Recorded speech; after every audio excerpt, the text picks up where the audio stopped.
নমস্কার। ভারত কথার গ্রন্থি মোচনের ৬৮৪তম পর্বে আপনাদের সবাইকে জানাই সাদর সম্ভাষণ। মহামতি অনন্তলালের পরম আশীর্বাদে আমরা শুনে চলেছি ভারত কথা। ভারত কথায় আমরা উপস্থিত দ্রোণ পর্বে 14 দিবসের যুদ্ধের রাত্রিকালীন মহাযুদ্ধ। এই যুদ্ধের এক বিচিত্র এবং ভয়ঙ্করতম এক পর্যায়ের মধ্যে আমরা উপস্থিত।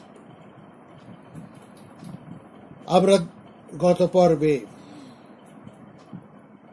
শুনেছি তরুণ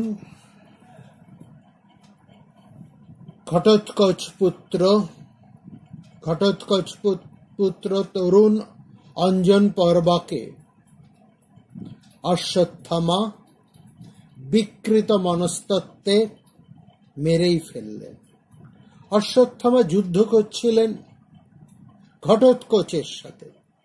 এমন সময় তিনি অনেক দুর্বল, তার থেকে যুদ্ধে অনেক দুর্বল অঞ্জন পর্বাকে তিনি যখন লক্ষ্য করলেন, তখন এই বিকৃত মনস্তত্ত্বে অশ্বত্থামা পিতার সঙ্গে অর্থাৎ ঘটোৎকচের সঙ্গে যুদ্ধে সমর্থ না হয়ে সে নিজের সমস্ত ক্ষমতা দম্ভ প্রয়োগ করল অপেক্ষাকৃত দুর্বল অঞ্জন পর্বার উপর। এবং তারপরে আমরা লক্ষ্য করি কি নির্লজ্জ ভাবেই না তিনি তার সাফাই দিচ্ছেন। অর্থাৎ এই পিতা এবং পুত্র দ্রোণাচার্য এবং অশ্বত্থামা দুজনেই মনস্তত্ত্বের দিক থেকে ভীষণ হীন। তাদের দুজনেই মনস্তত্ত্বটা হচ্ছে বিকৃত। মহাভারত এটাই বুঝিয়ে দেন যে স্বধর্ম ত্যাগ করে অন্য ধর্ম গ্রহণ করে তাকে যথাযথভাবে আত্মস্থ না করতে পারলে তা মানুষের জীবনে বিকৃত মনস্তত্ত্ব ভাবেই ফুটে ওঠে। দ্রোণ ছিলেন ব্রাহ্মণ, তিনি না পারলেন ব্রাহ্মণত্বকে প্রতিষ্ঠিত করতে নিজের জীবনে, না পারলেন যে বৃত্তি তিনি গ্রহণ করে প্রভূত যশ ক্ষমতার অধিকারী হতে চেয়েছেন, সেই ক্ষত্রিয় ধর্মের মর্মকে নিজের মধ্যে প্রতিষ্ঠিত করতে। অর্থাৎ ব্রাহ্মণ্য ধর্মের মর্মজ্ঞও তিনি নন, ক্ষত্রিয় ধর্মেরও নন। দুটি জায়গাতেই তার বিকৃতি চ্যুতি আমরা দেখি। তদ্রূপ আরো নিকৃষ্টভাবে মনস্তত্ত্বের দিক থেকে আমরা দেখি দ্রোণপুত্র অশ্বত্থামাকে। তিনি বীর হয়েছে, যুদ্ধ নিপুণ, অনেক ক্ষমতা, তিনি ভয়ঙ্কর যোদ্ধা। এত সত্ত্বেও তার মানসিকতার মধ্যে একটা বিকার আমরা দেখি। তিনি শিশুহন্তক, তিনি শিশুঘাতী, পাপিষ্ঠ, এভাবেই তিনি কিন্তু মহাভারতের মধ্যে পরিচিত লাভ করেছে। অর্থাৎ তার এত গুণ, ক্ষত্র শক্তি, এত যুদ্ধ নিপুণতা সবকিছু এক লহমায় নষ্ট হয়ে গিয়েছে। আর এখানেও আমরা দেখছি যে তিনি যুদ্ধ করছিলেন ঘটোৎকচের সাথে, বারবার পর্যুদস্ত হচ্ছিলেন। ঘটোৎকচের সাথে যুদ্ধে তিনি না পেরে তার সমস্ত রাগ, প্রতিশোধ সবটাই তিনি নিলেন তরুণ অঞ্জন পর্বার উপর। এবং এইভাবে তরুণ পুত্রের মৃত্যু দেখে ঘটোৎকচ চিৎকার করে উঠলেন, বললেন, দাঁড়াও, আমি থাকতে তোকে জীবন নিয়ে যাওয়া হবে না। তিষ্ঠ নামে জীবন দ্রোণপুত্র গমিষ্যসি। অশ্বত্থামা তো নিজের অজান্তেই তার বৈকারিক মনের পরিচয় দিয়েছেন। এবং এখানে তিনি আবার যেভাবে সাফাইটা দিচ্ছেন সেটাও আরো অদ্ভুত, সেটাও তার ওই বিকৃত মনেরই পরিচয়। তিনি বলছেন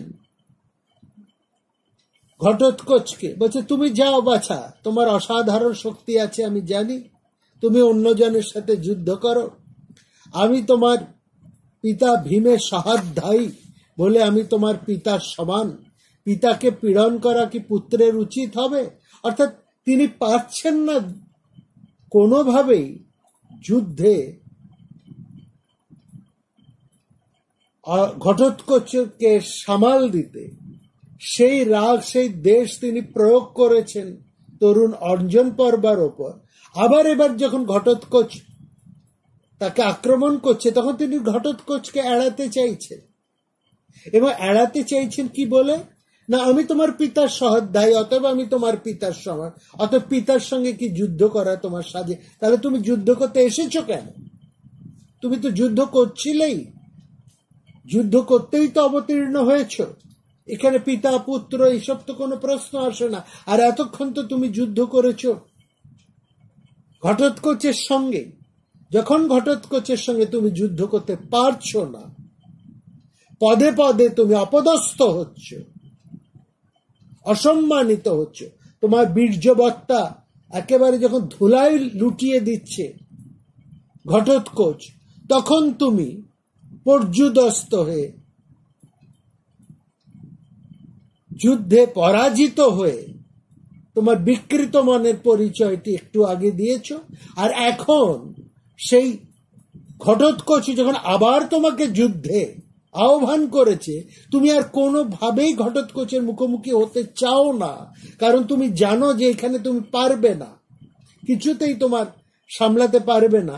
তাই জন্য তুমি বলছো পিতাকে পীড়ন করা কি পুত্রের উচিত হবে? কোন অশ্রয়ে তুমি পিতা?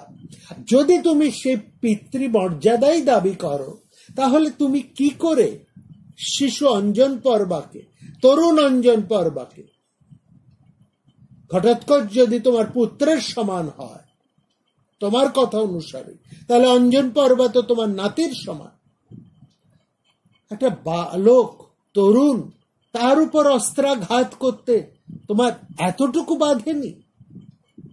কি অদ্ভুত যুক্তি এই সমস্ত অশ্বত্থামা, দ্রোণর। এদের যুক্তির কোনো, সবসময় নিজেদের স্বার্থ ছাড়া এরা আর কোনো কিছুই বড় করে দেখে না। এই ধরনের মানুষদেরকে কত চমৎকার ভাবে ব্যাসদেব আমাদেরকে দেখিয়ে দিচ্ছে। আসলে এই ধরনের মানুষেরা যুগে যুগে, কালে কালে রয়েছে, আমাদের চারপাশেও রয়েছে। আপনারা খেয়াল করলেই দেখতে পাবেন পৃথিবীর সর্বদেশে সর্বকালে এই ধরনের নিকৃষ্ট মানসিকতার স্বার্থপর মানুষেরা কিন্তু রয়েছে, এখনো আছে। আমার আপনার চারপাশেই তারা রয়েছে। এই বিকৃত মনস্তত্ত্ব আমাদের চারপাশের মানুষের মধ্যেই ভয়ঙ্কর ভাবে রয়েছে।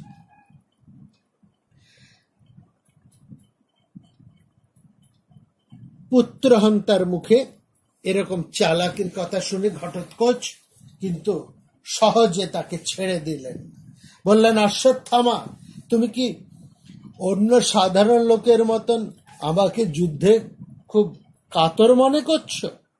এত ভয় দেখাচ্ছ কেন? যস্মাৎ ভীষয়সে বাঘ ভীষর্ষ তদ বচস্তব। মনে রেখো, এই বিখ্যাত কুরুকুলের মধ্যেই মহান পাণ্ডবদের আমি বংশজ। আমি মহাবলী ভীমের পুত্র। রাক্ষসরাজ রাবণের মতোই আমার পরাক্রম। তুমি কুলক্রমিক ব্রাহ্মণের আশ্রম ছেড়ে যুদ্ধাশ্রম ক্ষত্রবৃত্তি গ্রহণ করেছ। ব্রাহ্মণ্য বৃত্তি ত্যাগ করে তুমি ক্ষত্রবৃত্তি গ্রহণ করেছ। সেই যুদ্ধ শ্রদ্ধা আমি তোমার জন্মের মতো ঘুচিয়ে দেব। যুদ্ধ শ্রদ্ধা অহং তেহদ্দ বিনশ্যামি রণাজিরে। ভয়ঙ্কর রেগে গিয়েছেন ঘটোৎকচ। তার পুত্র যুদ্ধে মারা গিয়েছে এই বলে নয়, যেভাবে তাকে মারা হয়েছে সেটা সহ্য করতে পারেন না। কোনো পিতাই তা পারে না, কোনো সভ্য মানুষই তা পারে না।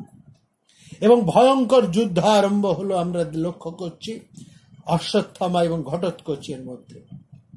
কখনো অশ্বত্থামা এগিয়ে আছেন তো কখনো ঘটোৎকচ। অশ্বত্থামা ঘটোৎকচের রাক্ষস বাহিনীর অনেক ধ্বংস করলেন, কিন্তু ঘটোৎকচকে শেষ পর্যন্ত কিছুই করতে পারলেন না। এবং এই যুদ্ধের আমরা দেখলাম জড়িয়ে গেলেন অন্যান্যরাও। এই যুদ্ধ, এই 14 দিবসের যুদ্ধ রাত অব্দি গড়ালো এবং সেখানে মশাল জ্বালিয়ে যুদ্ধ হলো। যুদ্ধের উন্মাদনা এমন এক বিশাল পরিস্থিতির পর্যায়ে পৌঁছলো যে শেষ পর্যন্ত ঘটোৎকচ আর যুদ্ধের কেন্দ্রবিন্দুতে বর্তমান রইলেন না। তাকে আবর্তিত করে কৌরব পক্ষের মধ্যে বারংবার এই আলোচনা, এই কথাই উঠে এলো, কিভাবে পাণ্ডব নায়ক অর্জুনকে বধ করা যায়।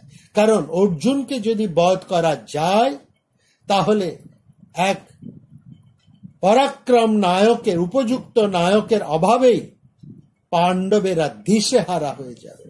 ঠিক এরকম একটি যখন পরিস্থিতি, তখন অর্জুনের প্রধান প্রতিদ্বন্দ্বী কর্ণ দুর্যোধনকে আশ্বাস দিলেন, ইন্দ্রদত্ত যে একাগ্নি বাণ তার কাছে আছে, যা অব্যর্থ, সেটা তিনি এইবার এই মুহূর্তে অর্জুনের উপর প্রয়োগ করবেন। এই নিয়েই তিনি যুদ্ধ আরম্ভ করতে চান। এমন একটা সময় এই যুদ্ধের মধ্যে উপস্থিত হলো যেখানে কর্ণ একেবারে ভয়ঙ্কর হয়ে উঠেছেন, তার সঙ্গে কেউ পেরে উঠছে না। তিনি প্রভূত পাণ্ডব পক্ষের অসম্ভব সৈন্য ক্ষয় করে যাচ্ছেন। এই অবস্থা থেকে অর্জুন সারথি কৃষ্ণকে বারবার বলছিলেন যেন কর্ণের সামনে তার রথ নিয়ে যেতে, কিন্তু আমরা দেখছি কর্ণের সামনে কৃষ্ণ কিছুতেই নিয়ে যেতে চাইছেন, অর্থাৎ অর্জুনের কোনো কথায় কান দিচ্ছেন না কৃষ্ণ। এখানে যত অলৌকিকতার থাকুক না কেন, দুর্যোধন, কর্ণ, কৃপ, অশ্বত্থামার মধ্যে যে যুদ্ধের বিষয়ক যে আলোচনা হয়েছে, তাদের মধ্যে যে পরামর্শ হয়েছে, সেখানে যা কথাবার্তা হয়েছে চরের মাধ্যমে, দূতের মাধ্যমে, যুদ্ধচরের মাধ্যমে, সেই সমস্ত কথা কৃষ্ণের কাছে পৌঁছে গেছে। কর্ণ সংরক্ষিত একাগ্নি বাণ তিনি যে এই যুদ্ধে এই মুহূর্তে অর্জুনের উপর প্রয়োগ করতে চান এবং সেইভাবেই কর্ণ প্রস্তুত হয়ে যুদ্ধে নেমেছেন, এই খবর কৃষ্ণের কাছে উপস্থিত।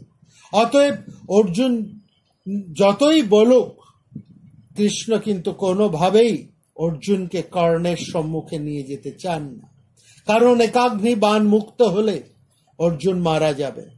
কৃষ্ণ অর্জুনকে বললেন, দেখো কর্ণ যেভাবে যুদ্ধ করে চলেছেন, তার সামনাসামনি মাত্র দুজনই এই পাণ্ডব পক্ষ থেকে হতে পারে, এক তুমি আর দ্বিতীয় হচ্ছে ঘটোৎকচ। রীতে তাং পুরুষ ব্যাঘ্র রাক্ষসাদবা ঘটোৎকচা। আজকে যে পরিস্থিতি, তাতে আমার মনে হয় কর্ণের সামনে তো যাওয়া তোমার উচিত হবে না। সে ইন্দ্রের শক্তি মোচন করবে তোমার উপর, বরঞ্চ কর্ণকে সামাল দিক ঘটোৎকচ। সে কর্ণকে জয় করতে পারবে, কারণ ঘটোৎকচ 3 ধরনের যুদ্ধে বিশারদ। সে ব্রহ্মাস্ত্র প্রয়োগ করতে পারে, সে রাক্ষস অস্ত্র প্রয়োগ করতে পারে এবং সে ভয়ঙ্কর মায়া অস্ত্র প্রয়োগ করতে পারে। আর কর্ণ কিছুতেই একাগ্নি বাণ তার উপর মুক্ত করবে না। অতএব একাগ্নি বাণ যদি কর্ণ মোচন না করে, ও সেটা তোমার জন্যই রেখে দেবে, তাহলে সেখানে ঘটোৎকচ অনেকটা নিরাপদ। আর ঘটোৎকচ যেহেতু মায়া যুদ্ধ জানে এবং কর্ণ যেহেতু রাক্ষস যুদ্ধ, মায়া যুদ্ধ ইত্যাদি জানে না, ফলত ঘটোৎকচ কিন্তু অনেক অনেক এগিয়ে আছে কর্ণের তুলনায়। এর কারণে আমার মনে হয় তোমার যাওয়ার থেকে ঘটোৎকচেরই যাওয়া সেখানে প্রয়োজন এবং সেই কর্ণকে জয় করতে সংখ্য।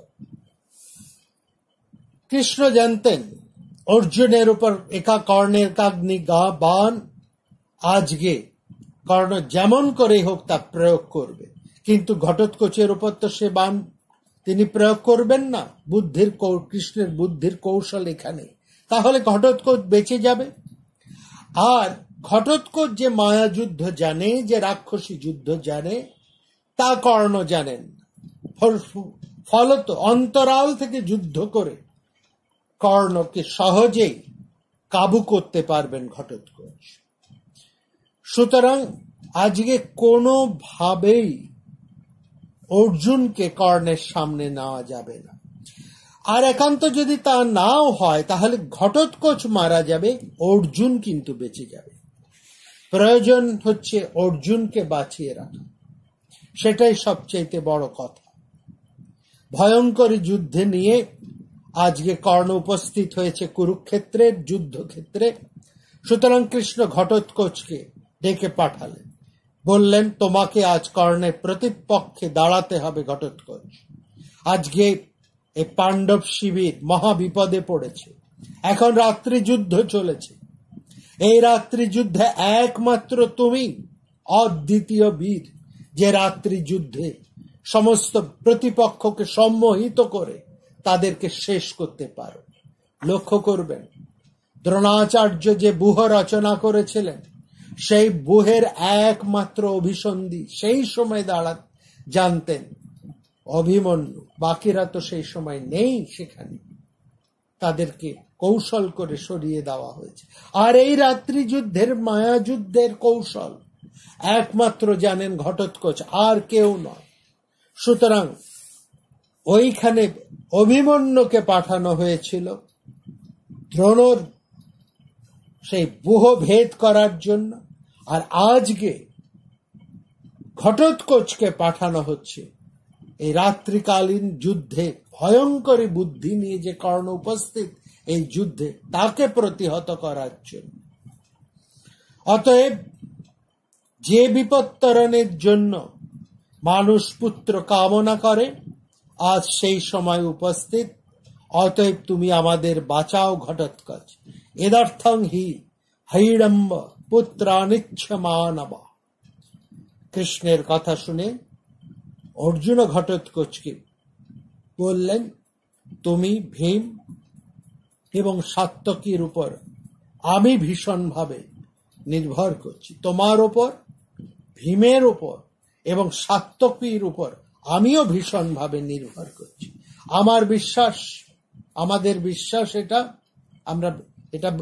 এইখানে আমরা এই অর্জুনের এই কথার প্রেক্ষিতে, যে অর্জুনও যে ঘটোৎকচকে অনুরোধ করলেন যুদ্ধে যাবার জন্য, যেমন যুধিষ্ঠির সেখানে অনুরোধ করেছিলেন অর্জুন পুত্র অভিমন্যুর কাছে যাবার জন্য সানুনয় ভাবে, এখানেও আমরা লক্ষ্য করছি কৃষ্ণের সাথে সানুনয় ভাবে অর্জুনও বলছেন তোমার উপরে, ভীমের উপর এবং সাত্যকীর উপর আমি ভীষণভাবে নির্ভর করছি। এখানে আমাদের একটা কথা বলার আছে, সেটা যে অর্জুন কিন্তু কৃষ্ণ যেমন খবর পেয়েছিলেন, অর্জুন এতটা খবর কিন্তু পাননি।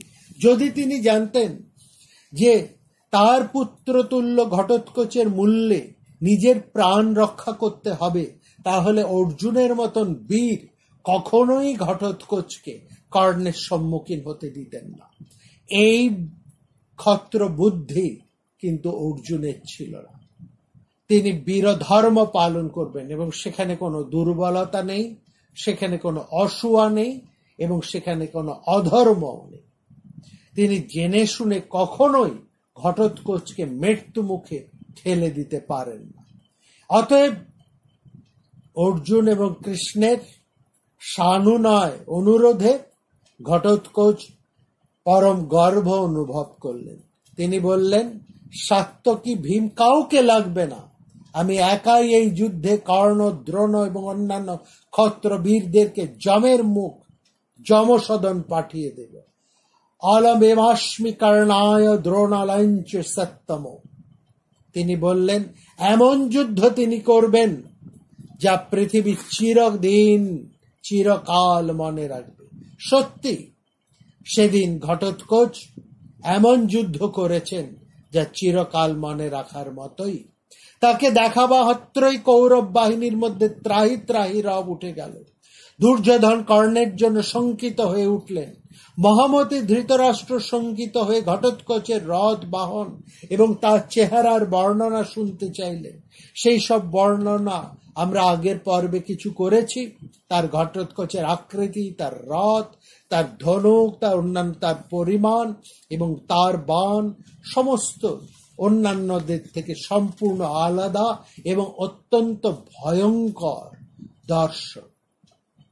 কর্ণ এবং ঘটোৎকচের মহাযুদ্ধ আরম্ভ হলো মহানিশীথের মধ্যযামে। আগের দিনেও রাত্রি যুদ্ধ চলেছে, এই পঞ্চদশ দিবসেরও আজকে রাত্রি যুদ্ধ চলছে। এই রাত্রি যুদ্ধ চলতে সম্মত দুই পক্ষই।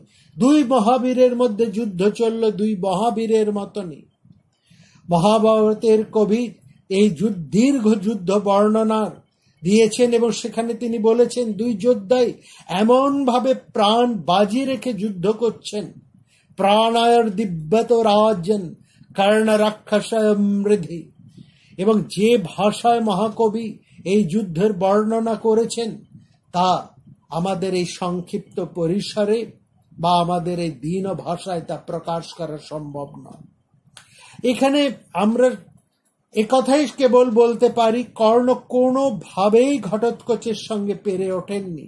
তার যুদ্ধের অন্তকালে কৌরব পক্ষ থেকে আর অন্যান্য বলশালী রাক্ষসের সাহায্য নিতে হয়েছিল, আরেক বলশালী রাক্ষসের সাহায্য নিতে হয়েছিল। এই রাক্ষসের নাম অলায়ুত। সে হঠাৎই ধূমকেতুর মতন উপস্থিত হলো কৌরব পক্ষে এবং সে বলল, আমি হচ্ছি বক রাক্ষসের ভাই এবং হিড়িম্ব রাক্ষস, এই যে ভীম যাকে বধ করেছিল তার আত্মীয়। সেই বক এবং হিড়িম্ব এই দুই আত্মীয় হত্যার প্রতিশোধ নেবার জন্য অলায়ু দুর্যোধনের কাছে এসে নিজের থেকে এই যুদ্ধ করবার প্রস্তাব দিলেন এবং সঙ্গে সঙ্গে দুর্যোধন তাকে লুফে নিলেন এবং অনেক সম্মান দেখিয়ে তাকে যুদ্ধ পাঠালেন কর্ণকে রক্ষা করার জন্য। অলায়ুধ অনেকের সঙ্গে যুদ্ধ করল, তিনি যুদ্ধ করলেন ভীমের সঙ্গে, কিন্তু শেষ যুদ্ধটা তার হলো ঘটোৎকচের সঙ্গে। আর সেই যুদ্ধটা খুব সহজ যুদ্ধ নয়। মহাভারতের বর্ণনায় দেখছি সেই যুদ্ধ এক ভয়ঙ্কর যুদ্ধ, দুই রাক্ষসের মায়া যুদ্ধ। পাণ্ডব পক্ষীয়রা অনেকেই অলায়ুধের কাছে পর্যুদস্ত হয়েছিল, কিন্তু রাত্রির শেষ প্রহরে অসাধারণ ব্যতিক্রমী যুদ্ধ করে ঘটোৎকচ অলায়ুধকে বধ করলেন এবং তার কর্তৃত্ব মস্তকখানি ছুঁড়ে ফেললেন দুর্যোধনের পায়ের কাছে। দুর্যোধনেশ্ব প্রমুখং চিষ্ক্ষেপ গচ চেতসঃ। এরপরে ঘটোৎকচের সঙ্গে আবার যুদ্ধ আরম্ভ হলো মহাবীর কর্ণের সঙ্গে এবং এই সেই ভয়ঙ্কর যুদ্ধের পদে পদে অপূর্ব বর্ণনা দিয়েছেন কবি। ছত্রে ছত্রে সেই বর্ণনা, সেই যুদ্ধের যেমন নিপুণ বর্ণনা তেমন ভাষা তেমন তার অভিব্যক্তি। এই যুদ্ধের ঘটোৎকচ সবচাইতে যেটা ভয়ঙ্কর হয়ে উঠেছেন সেটা হচ্ছে তার মায়া যুদ্ধ। তাকে দেখা যাচ্ছে না, অথচ তিনি অদৃশ্য থেকে নানা দিক থেকে গাছ পাথর ছুঁড়ে ছুঁড়ে ফেলছেন কৌরব পক্ষের উপর এবং তাতে অসংখ্য কৌরব সৈন্য কৌরব বীরেরা হতাহত হচ্ছে। কর্ণ এতটুকু প্রতিরোধ করতে পারছেন না। ক্ষয়ক্ষতির পরিমাণ এমন পর্যায়ে দাঁড়ালো, এত অক্ষয়ণী সেনা এক রাতের মধ্যেই ঘটোৎকচ শেষ করে ফেললেন। এত বীরদেরকে একেবারে সদ্গতি প্রাপ্ত করে দিলেন, স্বর্গের দ্বার উন্মুক্ত করে দিলেন তাদের জন্য, যে দুর্যোধন একেবারে উন্মাদ হয়ে চিন্তিত হয়ে তিনি বিপর্যস্ত হয়ে কর্ণকে বলতে আরম্ভ করলেন, ওরে কর্ণ, তুমি এই মুহূর্তে তোমার সেই একাগ্নি বাণ আর সংরক্ষিত করে রেখো না, মোচন করো, মুক্ত করো এই রাক্ষসের উপরে। তপন্তমেনং জহি পাপং নিশীতে, তপন্তমেনং জহি পাপং নিশীতে, এই পাপকে এই রাত্রেই বিনাশ করো। এ বেঁচে থাকলে আমাদের আর একজন কেউ বেঁচে থাকবে না। কর্ণের সংরক্ষিত সেই বৈজয়ন্তী বাণ তিনি তা লাভ করেছিলেন ইন্দ্রের কাছ থেকে। ইন্দ্র যখন কর্ণের কবচ কুণ্ডল হরণ করেছিলেন তখন তাকে এই বৈজয়ন্তীর শক্তি দান করেছিলেন, বলেছিলেন এই শক্তি দিয়ে তুমি পঞ্চ পাণ্ডবের যে কোনো একজনকে বধ করতে পারবেন, তারপরে এই শক্তি ফিরে আসবে আমার কাছে। কর্ণ সেই শক্তিকে সংরক্ষিত করে রেখেছিলেন অর্জুনকে বধ করার জন্য। কিন্তু আজ ঘটোৎকচ কৌরব সৈন্যদের, কৌরব বীরদেরকে এত ভাবে বিধ্বস্ত করে ফেলেছেন, এমন ভাবে তাদেরকে নিপীড়িত করে ফেলেছেন, এবং এত অসংখ্য সংখ্যায় তাদেরকে বীরগতি দান করেছেন যে দুর্যোধন বলছেন, অর্জুন ভীম আমাদের কি করবে? করিষ্যত কিঞ্চন ভীম পার্থ, তুমি ঘটোৎকচকে মারো, ঘটোৎকচকে মারো। এই ঘটোৎকচ যদি বেঁচে থাকে তাহলে কালকে সূর্যাস্তের মুখ আমরা দেখতে পারবো না কেউ। কর্ণ, তুমি ওই বাণ সংরক্ষণ করে আর কি করবে? তার আগেই যদি আমরা মারা যাই তাহলে ওই বাণ রেখে তোমার কোন লাভ হবে? তুমি আগে ঘটোৎকচকে মারো, এই ঘটোৎকচকে এই মুহূর্তে, এই রাক্ষসকে এই মুহূর্তে তুমি বধ করো।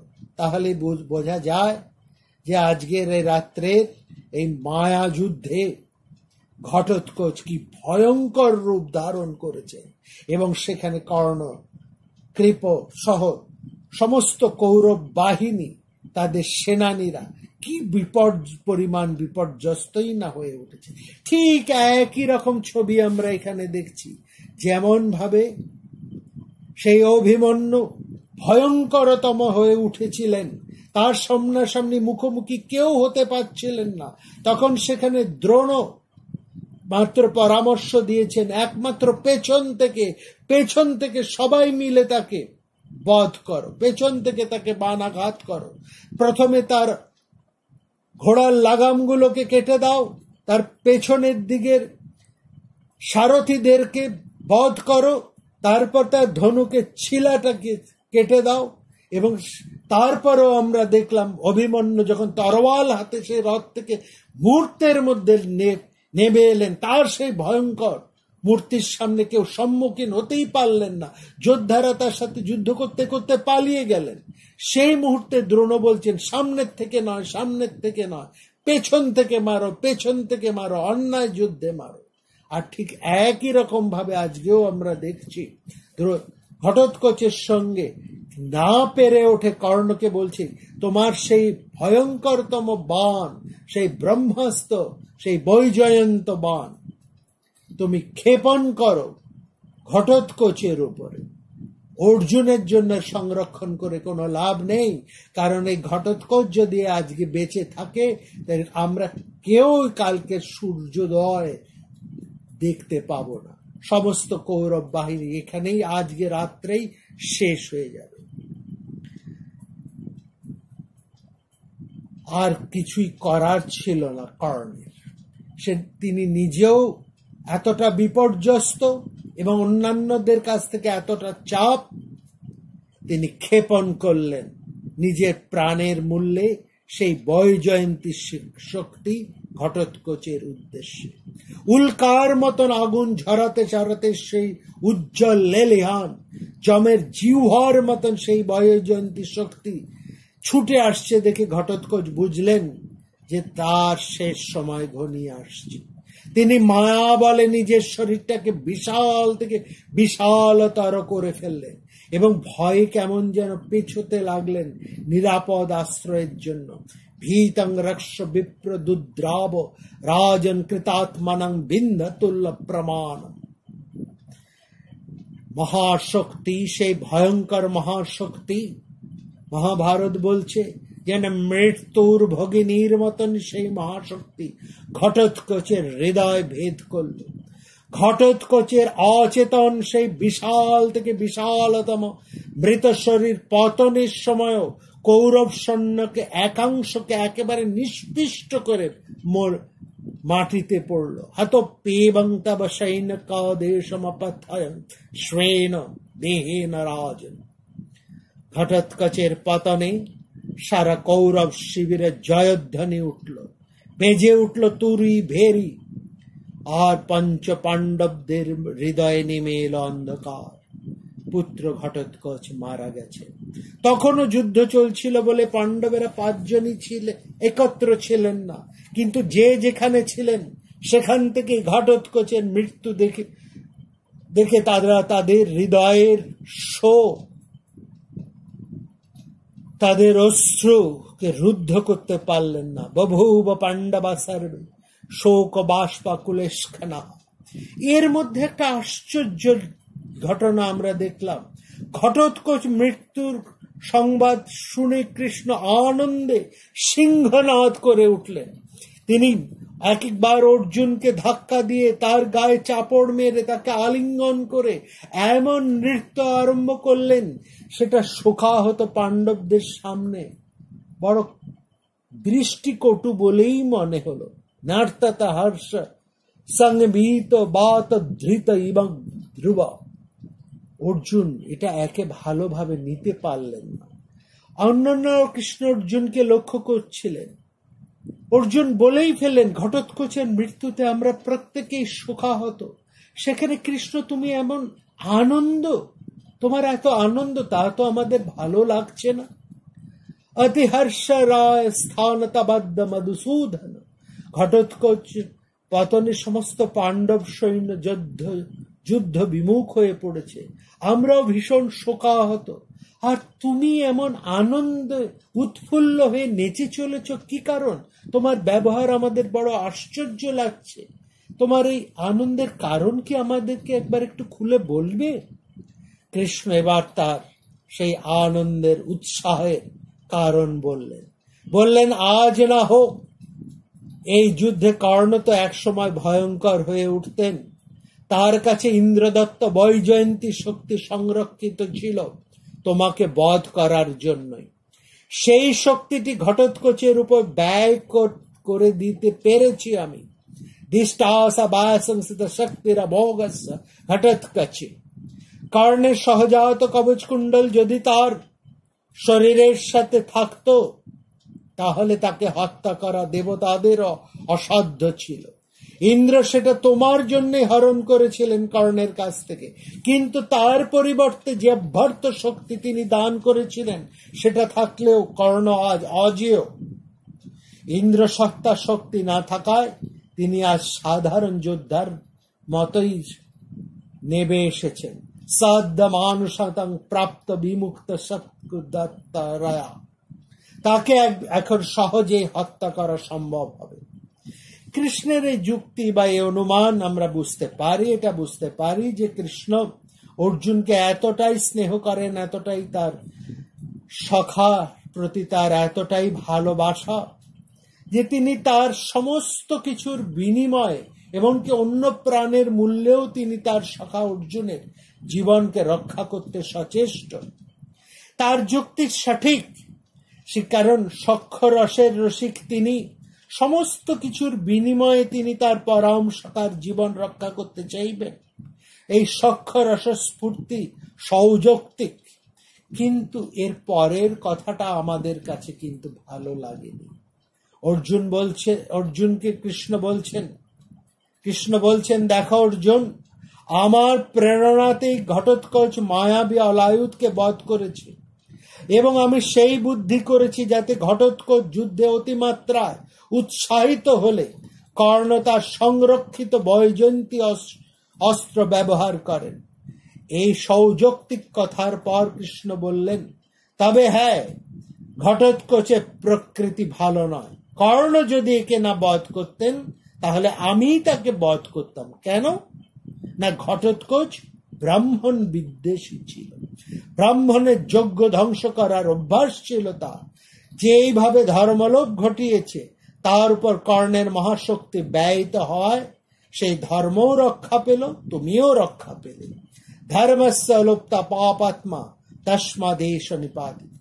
অর্জুন রক্ষা পেলেন। কৃষ্ণের এই যুক্তি নিয়ে আমাদের দ্বিমত নেই, আমরা সবাই বুঝলাম।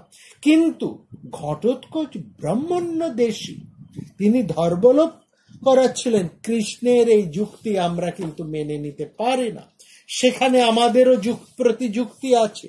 দেখুন, অর্জুনকে বাঁচানোর জন্য একজন নিরীহ রাক্ষসকে ব্যবহার করা হয়েছে, এ কথা মহাবীর অর্জুনের কাছে তো শ্রদ্ধেয় নয়। সেই জন্য যেন একটা আত্মযন্ত্রণা থেকে মুক্তি দেবার জন্যই ঘটোৎকচের প্রতি কৃষ্ণের এই অন্যায় আরোপ। ঘটোৎকচ ব্রাহ্মণ্য দেশী, যজ্ঞ দেশী, এস হি ব্রাহ্মণ্য দেশী যজ্ঞ দেশী চ রাক্ষস। কিন্তু এই অদ্ভুত অন্যায় আরোপের কোনো প্রয়োজন ছিল কি? এই অন্যায় আরোপ কৃষ্ণ কেন করলেন? সত্যি কি ঘটোৎকচ ব্রাহ্মণ বিদ্বেষী ছিলেন? এমন কোন উদাহরণ তো সারা মহাভারত ঘেটেও আমরা পাই না। এবং শুধু তাই নয়, পরবর্তী সময়ে মহাকবি ভাস, নাট্যকার ভাস, তিনি যে নাটকটি এই লিখেছেন, যার উল্লেখ আমরা গত পর্বে করেছি, তার দুটি সেখানে তিনি কিন্তু কৃষ্ণকে সমর্থন করেননি। তিনি বলেছেন যে সেই নাটকের মধ্যে তিনি এমন ভাবে দেখিয়েছেন, সেখানে ঘটোৎকচকে পরম ব্রাহ্মণ মিত্র হিসেবেই তিনি রক্ষা বলেছেন। এবং একটা নিরুপায় অবস্থার মধ্যেও আমরা রাক্ষস ঘটোৎকচকে দেখেছি ভাসের নাটকে।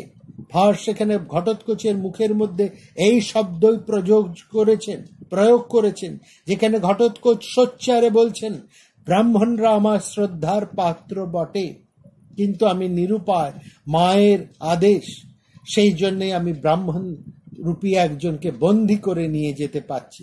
অবশ্য তিনি ভুল করে তার পিতাকেই বন্দী করে নিয়ে এসেছিলেন তার মায়ের কাছে। এইরকম ভাবে নাটকটি সাজিয়েছেন মহাকবি ভাস।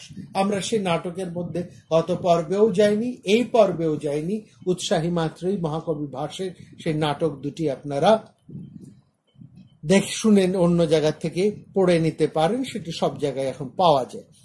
আমরা এখানে যেটা বলছি, যিনি মহামতি নাট্যকার ভাস, যিনি প্রতিটি নাটকের নান্দিতে শ্রীকৃষ্ণের জয় জয়কার ঘোষণা করেছেন, তিনি কিন্তু ঘটোৎকচ এবং হিড়িম্বার এই ব্রাহ্মণতোষিনী নীতি চিত্রণ করে মহাভারতীয় কৃষ্ণের বক্তব্যের বিরোধিতা করেছেন।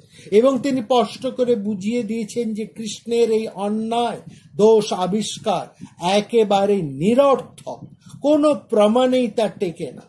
কৃষ্ণ যে ভালোভাবেই বলেছিলেন, কর্ণ যদি ঘটোৎকচকে না বধ করতেন তাহলে আমি তাকে মারতাম। মায়োবদ্ধা ভবিষ্যসী ভৈমসেনী নির্ঘণ্ট ঘটোৎকচ, এই কথাটা এতটাই অসার যে কৃষ্ণের এই অন্তরঙ্গ ইচ্ছার সপক্ষেও কোনো যুক্তি নেই, কোনো প্রমাণ নেই। এই কথা বলে আসলে কৃষ্ণ কি অর্জুনের অহংবোধকে একটু প্রশ্রয় দিতে চাইছেন? যাই হোক, কৃষ্ণের এই যুক্তির অসারত্বটা আরো বেশি করে প্রমাণিত হয় যুধিষ্ঠির এবং ব্যাসের সংলাপে মহাভারতের মধ্যে। সেই জায়গাটাকে একটু আপনারা ভালো করে লক্ষ্য করুন। ঘটোৎকচের মৃত্যুতে যুধিষ্ঠিরের মতন মানুষ, তিনিও কিন্তু অস্থির হয়ে উঠেছেন, তিনিও ভয়ঙ্কর ক্রুদ্ধ হয়ে উঠেছেন। তার আগে ঘটোৎকচের মৃত্যুতে যুধিষ্ঠির যখন শোকে মুহ্যমান, প্রগাঢ় অভিমানে উদ্গত অশ্রু সংবরণ করে সামনে দাঁড়িয়ে থাকা কৃষ্ণকেই তিনি বললেন, দেখো কৃষ্ণ, ধর্মের সূক্ষ্ম গতি আমার জানা আছে, বিদিত্তাম এ মহাবাহ ধর্মাণং পরমাগতি। সেই বোধ থেকেই বলতে পারি, যে মানুষ পরের উপকার মনে রাখে না, তার ব্রহ্মহত্যার পাপ হয়। ব্রহ্মহত্যা ফলং তস্য যৎকৃতং না বুধ্যতে। কৃষ্ণের সম্মানের দিকে দৃষ্টি রেখেই এই পংক্তিটি করেছেন যুধিষ্ঠির। এই পংক্তিটির যে নিহিত তাৎপর্য, যাই সেখানেই আমরা বুঝতে পারি কৃষ্ণ ঘটোৎকচের বিরুদ্ধে ব্রহ্মহত্যার যে আরোপ লাগিয়েছেন তা যুধিষ্ঠিরও শুনেছেন। সেই জন্যই তিনি কৃষ্ণকে সরাসরি এই কথা বলেছেন। তার প্রগাঢ় অভিমানে উদ্গত অশ্রু সম্বরণ করতে করতে তিনি কৃষ্ণকে বলেছেন, ধর্মের গতি আমি যথেষ্ট বুঝি কৃষ্ণ, সেই ধর্মবোধেই আমি বলছি। ঘটোৎকচের ব্যাপারে ব্রহ্মহত্যার পাপটা কি করে লাগছে তা অন্তত আমার বোধগম্য হচ্ছে না। ব্রহ্মহত্যা ফলং তস্য যৎকৃতং না বুধ্যতে। ঠিক এরপরেই যুধিষ্ঠির বলেছেন, আমরা যখন বনে ছিলাম তখন এই মহাত্মা ঘটোৎকচ বালক হওয়া সত্ত্বেও আমাদের অনেক সাহায্য করেছেন। শব্দটাকে আবার আপনারা খেয়াল করুন। তখন এই আমরা যখন বনে ছিলাম, যুধিষ্ঠির বলছেন কৃষ্ণকে, আমরা যখন বনে ছিলাম তখন এই মহাত্মা ঘটোৎকোচ, লক্ষ্য করুন যুধিষ্ঠির ঘটোৎকোচকে মহাত্মা শব্দে অভিহিত করে বলছেন, আমাদের অনেক সাহায্য করেছেন। কিভাবে ঘটোৎকোচ দ্রৌপদী এবং অন্যান্য পাণ্ডব ভাইদেরকে কাঁধে করে, হাতে করে, বুকে করে নিয়ে গেছেন বন থেকে বনান্তরে, সেই কথা বলে যুধিষ্ঠির ব্রাহ্মণদের বয়ে নিয়ে যাওয়ার কথাটাও পরোক্ষে বুঝিয়ে দিয়েছেন। কারণ যুধিষ্ঠিরের সঙ্গে সেই সময় বহু ব্রাহ্মণেরা তার সাথে বসবাস করতেন, অনেক বড়, এবং প্রত্যেককেই ঘটোৎকোচ তার বুকে করে, ঘাড়ে করে, হাতে করে তারা বয়ে এক জায়গার থেকে আরেক জায়গায় নিয়ে গিয়েছে।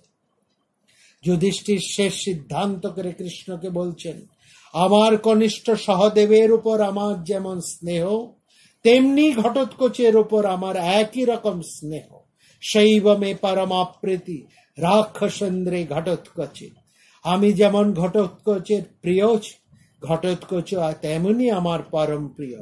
প্রিয়স্যম হি প্রিয়শ্চমে, প্রিয়স্যাহং, আমি তার যেমন প্রিয় সে তেমনি আমার পরম প্রিয়। প্রিয়শ্চমে, ঠিক এখানেই আমরা বলতে চাই, ঘটোৎকোচ যদি মহামতি ধর্মরাজ যুধিষ্ঠিরের প্রিয় পাত্র এবং স্নেহের পাত্র হয়ে উঠেছেন, তাহলে তার মধ্যে কোনো ব্রাহ্মণ বিদ্বেষিতার স্পর্শ থাকতেই পারে না।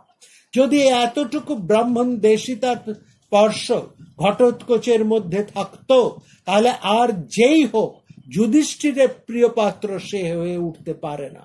কারণ আমরা জানি চরিত্রগতভাবে, প্রকৃতগতভাবে, ধর্মত যুধিষ্ঠির ভীষণ ব্রহ্মানুরাগী, তিনি ব্রাহ্মণ ধর্মের ভীষণ ভীষণ অনুরাগী। সেই যুধিষ্ঠির যখন ঘটোৎকোচকে অসম্ভব প্রিয়, অন্তরে প্রিয়তম বলে স্বীকার করছেন, প্রিয়শ্চমে এই কথা যখন বলছেন, তখন ঘটোৎকোচের মধ্যে আজ যত দোষী থাকুক না কেন, যত অন্যায় থাকুক না কেন, কোনোভাবেই তার চরিত্রের মধ্যে ব্রহ্মণ্য দেশী এই থাকতে পারে না। যুধিষ্ঠির নিজেদের ধিক্কার দিয়ে বলছেন, আমাদের অভিমন্যু যখন মারা গেলেন তখন সেই চক্রব্যূহের মধ্যে অর্জুন, ভীম কেউ ছিলেন না, কিন্তু এখানে সমস্ত পাণ্ডব ভাইরা উপস্থিত থাকতে, এমনকি কৃষ্ণ তুমি থাকতেও আমাদের সবার সামনে কর্ণ এসে ঘটোৎকোচকে মেরে গেল। কথং ভস্মাসু জীবৎসু তৈ চৈব জনার্দন। যুধিষ্ঠির নিজেদের উপরে ভীষণ রেগে গেলেন এবং তার সেই ক্রোধ, তার সেই অভিমান এতটাই যে তিনি সকলকে নস্যাৎ করে, সকলকে এড়িয়ে তিনি একাই রথ চালিয়ে দিলেন কর্ণকে বধ করার উদ্দেশ্যে। দুর্যোধনের এই দুঃসাহসে ভীষণ আতঙ্কিত হয়ে পড়লেন কৃষ্ণ। তিনি সঙ্গে সঙ্গে অর্জুনকে নির্দেশ দিলেন যুধিষ্ঠিরকে সুরক্ষা নিযুক্ত হবার জন্য, কারণ কর্ণের সম্মুখে আর যুধিষ্ঠির আর যাই হোক টিকতে পারবেন না। অর্জুন প্রস্তুত হবার মুহূর্তেই অবশ্য যুধিষ্ঠিরের গতিপথ রুদ্ধ করে দাঁড়ালেন। সেই যুদ্ধের মধ্যে পরিভ্রমণরত বেদব্যাস দ্বৈপায়ন, তিনি দ্ব্যর্থহীন ভাষায় যুধিষ্ঠিরকে বোঝাতে সক্ষম হলেন যে তোমার ভাই অর্জুন আজকে যে বেঁচে আছে তার একমাত্র কারণ তোমাদের পুত্র এই ঘটোৎকোচের আত্মদানের জন্যে। তোমাদেরকে রক্ষা করতেই সে আত্মদান করেছে, তার নিজের জীবনের মাধ্যমে তোমাদেরকে সে রক্ষা করে গেছে। যেমন ভাবে অভিমন্যুর জীবন দিয়ে তোমরা এক সময় রক্ষা পেয়েছ, এই একই রকম ভাবে বা তার চাইতেও বেশি, তার চাইতে অনেক গুণ বেশি কর্ণের বৈজয়ন্ত অস্ত্র বাণ নিজের হৃদয়ের মধ্যে আকর্ষণ করে তোমাদের প্রত্যেককে বাঁচিয়ে দিয়ে গেছে তোমাদের এই বীর পুত্র ঘটোৎকোচ। আজকে ঘটোৎকোচের উপর এই শক্তি যদি কর্ণ প্রয়োগ না করতেন, তাহলে ভবিষ্যতে অর্জুনের উপরেই এই শক্তির প্রয়োগ ঘটত, তাতে তোমাদের বিপদ আরো বেশি হতো। তত ভবত্যে ব্যাসনং ঘোরং ভারত সত্যম। ব্যাস এই কথাটা যুধিষ্ঠিরকে বুঝিয়ে দিলেন যে কুরুক্ষেত্রের ভয়ঙ্কর যুদ্ধের অবসান এখনো ঘটেনি, এখনো এই যুদ্ধ ভয়ঙ্কর থেকে ভয়ঙ্কর এবং আরো ভীষণ নিকৃষ্ট এবং তীক্ষ্ণতম দিকে যাবে, যেখানে ন্যায় নীতি সবকিছু নষ্ট হয়ে যেতে চলেছে। এবং সেখানে তোমাদের প্রতিপক্ষ হিসাবে দ্রোণ রয়েছে, কর্ণ রয়েছে, দুর্যোধনের মতন মহাবীরেরা তোমাদের প্রতিপক্ষ নায়কের আসনে প্রতিষ্ঠিত হয়ে রয়েছে। অতএব অর্জুন যদি মারা যায় তাহলে তোমাদের যুদ্ধ জয়ের আর এতটুকু আশাও কিন্তু সেখানে বাঁচে না, সম্পূর্ণ তোমাদের যুদ্ধের আশা নিরস্ত হয়ে যাবে। অতএব ঘটোৎকচের এই আত্মদান অত্যন্ত কষ্টকর হলেও সেই রাক্ষস সত্যম তোমাদের জয় পরিণাম আজকে উদ্ঘোষণ করে গেল। ঘটোৎকচের ব্যাপারে যুধিষ্ঠির এবং দ্বৈপায়নের ব্যাসের যে মনোভাব দেখেছি, তাতে কৃষ্ণের সেই মন্তব্য এক আবার যুক্তিহীন হয়ে দাঁড়ালো। তাহলে কৃষ্ণ কেন এই কথাটা বললেন যখন তিনি ভগবৎ স্বরূপে প্রতিষ্ঠিত? কৃষ্ণ তো স্বয়ং ঈশ্বর, মনুষ্য জগতে মর্তরস আস্বাদনের জন্য তিনি অবতীর্ণ হয়েছেন, এভাবেই তো শাস্ত্র তার ব্যাখ্যা করে। তাহলে শাস্ত্র যুক্তিকে আমরা এখানে ব্যর্থ বলে কি করে স্বীকার করি? এর পেছনে কোন তাৎপর্য আছে সেটা আমাদেরকে বুঝতে হবে। যে কৃষ্ণ তো এই বাক্য এইভাবে প্রয়োগ করতে পারেন না, তার পেছনে তো যথেষ্ট কোনো যুক্তি আছে। এইখানে যুক্তি হচ্ছে এটাই, যেটা আমাদের বুঝতে হবে, সেটা হচ্ছে তার ভূমিকা কি। এই যুদ্ধে তার ভূমিকা পার্থের সারথী স্বরূপ। তিনি অবতীর্ণ হয়েছেন পার্থ সারথী রূপে এবং একাধারে তিনি সখ্যরসের প্রতিমূর্তি। তিনি একসঙ্গে সখ্যরস, তিনি অর্জুনের পরম সখা রূপে ঈশ্বর, অর্জুনের পরম ঈশ্বর, এবং সেখানে তার ভূমিকা সখ্যত্বের, আর তার লৌকিক ভূমিকা পার্থ সারথী রূপে। এই দুই রূপে তিনি অর্জুনের প্রাণনাশকে যেমন রোধ করতে পেরেছেন, ঘটোৎকচকে যুদ্ধে প্রচোদিত করে, অন্যদিকে তার মানসিক অহংবোধ তৃপ্ত করে রেখেছেন ঘটোৎকচের ব্রাহ্মণ দেশিতার মিথ্যা আরোপ নিজের বক্তব্যের মধ্যে উচ্চারিত করে। তিনি সব পারেন। সখ্যরসের জন্য তিনি ভক্তের জন্য ঈশ্বর সব পারেন। ভক্তের জন্য, ভক্তের কথা রক্ষা করার জন্য আমরা লক্ষ্য করেছি তিনি ভক্তের প্রতিজ্ঞা রক্ষা করার জন্য নিজ প্রতিজ্ঞা উল্লঙ্ঘন করে দুবার তিনি অস্ত্র হাতে ছুটে গিয়েছিলেন ভীষ্মের দিকে, মহামতি ভীষ্মের দিকে। ওর শ্রীকৃষ্ণের প্রতিজ্ঞা ছিল এই যুদ্ধে তিনি অস্ত্র ধারণ করবেন না। অন্যদিকে ভীষ্মের প্রতিজ্ঞা ছিল তিনি এই যুদ্ধে কৃষ্ণকে অস্ত্র ধারণ করাবেন। ভক্তের মর্যাদা রক্ষা করার জন্য ঈশ্বর বারবার নিজেকে ছোট করেন।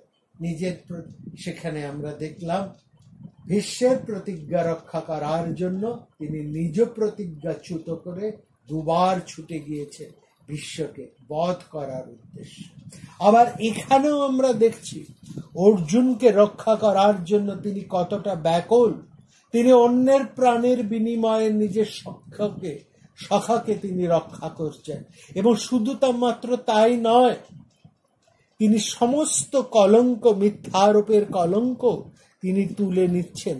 মিথ্যাচারের দায়টুকু তিনি নিজ শিরভূষণ করে নিচ্ছেন একমাত্র তার সখাকে রক্ষা করার জন্য, তার মর্যাদাকে রক্ষা করার জন্য। কৃষ্ণের এই ব্যবহার, কৃষ্ণের এই আচরণ আমাদের সহজসাধ্য, এই সাধারণ লৌকিক দৃষ্টি থেকে বোঝা সম্ভব নয়। যেমন আমরা আমাদের লৌকিক দৃষ্টিতে মহামানবদের অনেক আচরণই আমরা বুঝতে পারি না, বুঝতে আমাদের ভুল হয়, ঠিক সেরকম ভাবেই আমরা কৃষ্ণের এই আচরণকে সবসময় সঠিকভাবে ধরতেও পারি না, বুঝতেও পারি না। সেটা যাই হোক, তার আলোচনার জায়গা আলাদা।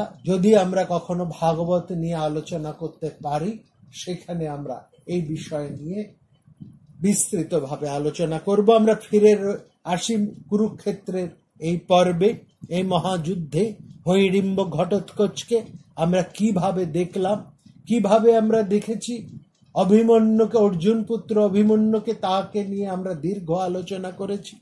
আজকের এই দ্বিতীয় পর্বে এই হৈড়ম্ব ঘটোৎকচকে আমরা অবলোকন করলাম। সেই কবে তিনি পিতাকে ছেড়ে জননী হিড়িম্বার সঙ্গে আরো উত্তরে এক বনান্তরে চলে গিয়েছিলেন। সেখানেই তিনি ছিলেন মায়ের সঙ্গে, মায়ের আশ্রয় এবং প্রশ্রয়। কিন্তু বংশ পরম্পরায় যে রাক্ষসী বৃত্তি ঘটোৎকচের মধ্যে সংক্রামিত হওয়া উচিত ছিল, জননী হিড়িম্বা তা হতে দেননি, তা ঘটতে দেননি তার স্বামী ভীমসেনের আর্য আদর্শে। তিনি তার স্বামীর সেই ক্ষত্র ধর্ম, সেই ক্ষত্র বীর্যকে তিনি বারবার সঞ্চারিত করেছেন। সেই রুধির শোধন রক্তই তিনি সঞ্চারিত করেছেন নিজ পুত্র ঘটোৎকচের মধ্যে। সেই জন্য নিজের প্রতিজ্ঞা রক্ষা করে হিড়িম্বা কখনো ভীমের সঙ্গে দেখা করেননি। তেমনি বিনা কারণে পিতাদের সামনে কখনো উপস্থিত হননি ঘটোৎকচ। যখনই পাণ্ডবেরা তাকে স্মরণ করেছেন, যখনই তাদের প্রয়োজন হয়েছে এবং যখনই তারা বিপন্ন হয়ে পড়েছেন, তখনই কিন্তু ঘটোৎকচ বারবার ছুটে এসেছেন এবং প্রয়োজনে তিনি আত্মবলি দিয়েছেন। কিন্তু এখানে একটু পার্থক্য আমরা দেখতে পাই এই দুই পুত্রের মধ্যে, অভিমন্যুর সাথে ঘটোৎকচের। দুইজনেই তাদের জীবনকে এই পাণ্ডব পিতাদের জন্য আত্মোৎসর্গ করেছেন। এই দুই পুত্রের জীবনের মাধ্যমেই তারা কিন্তু রক্ষা পেয়েছেন। কিন্তু তবু কোথায় যেন পার্থক্য থেকে যায় অভিমন্যুর সাথে ঘটোৎকচের। মহাভারতে অভিমন্যুর মৃত্যুবরণ করার পর কতবার, অসংখ্যবার তিনি পাণ্ডবদের স্মরণে এসেছেন, মননে রয়েছেন। মহাকবি কতবার তাকে স্মরণ করেছেন পর্বান্তরে। এমনকি সেই মহাভারতের সেই স্ত্রী পর্বে আমরা অভিমন্যুর কথা স্মরণ করতে দেখেছি মহাকবিকে। তিনি অশ্রু সজল নেত্রে তাকে স্মরণ করেছেন, সবার সাথে স্মরণ করেছেন পাণ্ডবেরাও। এমনকি গান্ধারী, জননী গান্ধারী এই পুত্র অভিমন্যুকে। কিন্তু ঘটোৎকচের মৃত্যুর পর এই যে সাময়িকভাবে অর্জুন যুধিষ্ঠিরের মধ্যে যে শোক, একটা ভীষণ মর্মবেদনা, মুহ্যমানতা, অভিমানের উদ্গত অশ্রু আমরা লক্ষ্য করলাম এই সময়, যা ভয়ঙ্কর হয়ে উঠেছে। কিন্তু তারপর তো তা ঘটোৎকচকে আর একবারের জন্য কেউ স্মরণে রাখেননি, এমনকি তার পিতা ভীমও না। অভিমন্যুর মৃত্যুর পর বীর অর্জুন যেভাবে ফেটে পড়েছেন, যেভাবে তিনি পুত্রঘাতী সেই জয়দ্রথকে বধ করার জন্য ঝাঁপিয়ে পড়েছেন, কোথায় ভীমকে তো এমন ভাবে ফেটে পড়তে আমরা দেখলাম না। ভীম তো কতবার, কত রোষ এইভাবে বারবার ঝাঁপিয়ে পড়েছেন। ভীম তো কোনো অন্যায়, কোনো ক্রোধকে চেপে রাখতে পারেন না। কিন্তু আজকে ভীম কোথায়? তার মধ্যে কি এতটুকু রেখাপাত করলো না? কোথাও তো মহাকবি ভীমের মুখ দিয়ে একটি সংবাদ উচ্চারিত করতে দেখলাম না। আমরা দেখলাম না ভীম তার সেই ভীষণ গর্জনে কর্ণের প্রতি ছুটে যেতে। কি এক বড় আশ্চর্য মহাকাব্যিক বিড়ম্বনা! এক আর্য জন্মা রাক্ষস, আর্য ব্যক্তির ধর্মযুদ্ধের কারণে আত্মবলি দিয়েও সমগ্র মহাযুদ্ধের মধ্যে তিনি যেন কেমন প্রতিনায়কত্বে উপেক্ষিতই রয়ে গেলেন। উপেক্ষিত নায়ক ছাড়া এই মহাবীর ভৈমসেনী ঘটোৎকচকে আমরা আর কিভাবেই বা সম্বোধন করতে পারি? আমাদের সজল অশ্রু, আমাদের হৃদয় সমবেদনা আজ অন্তত থাকুক, একটু হলেও আমরা স্মরণ করি এই উপেক্ষিত বীর পুত্রের জন্য, যিনি তার সমস্তটা দিয়ে রক্ষা করে গেলেন তার পিতাদের, তার ভাইদের, তার অধস্তন বংশদের, তার বংশধরদের, সবিশেষভাবে পাণ্ডব জয়ের মূল ভিত্তি যারা স্থাপন করেছেন তাদের মধ্যে ঘটোৎকচ অন্যতম। নমস্কার। প্রাণারাম প্রাণারাম প্রাণারাম প্রাণারাম প্রাণারাম প্রাণারাম। কি যেন লুকানো নামে তাই মিষ্ট এত তব নাম। প্রাণারাম প্রাণারাম প্রাণারাম প্রাণারাম প্রাণারাম।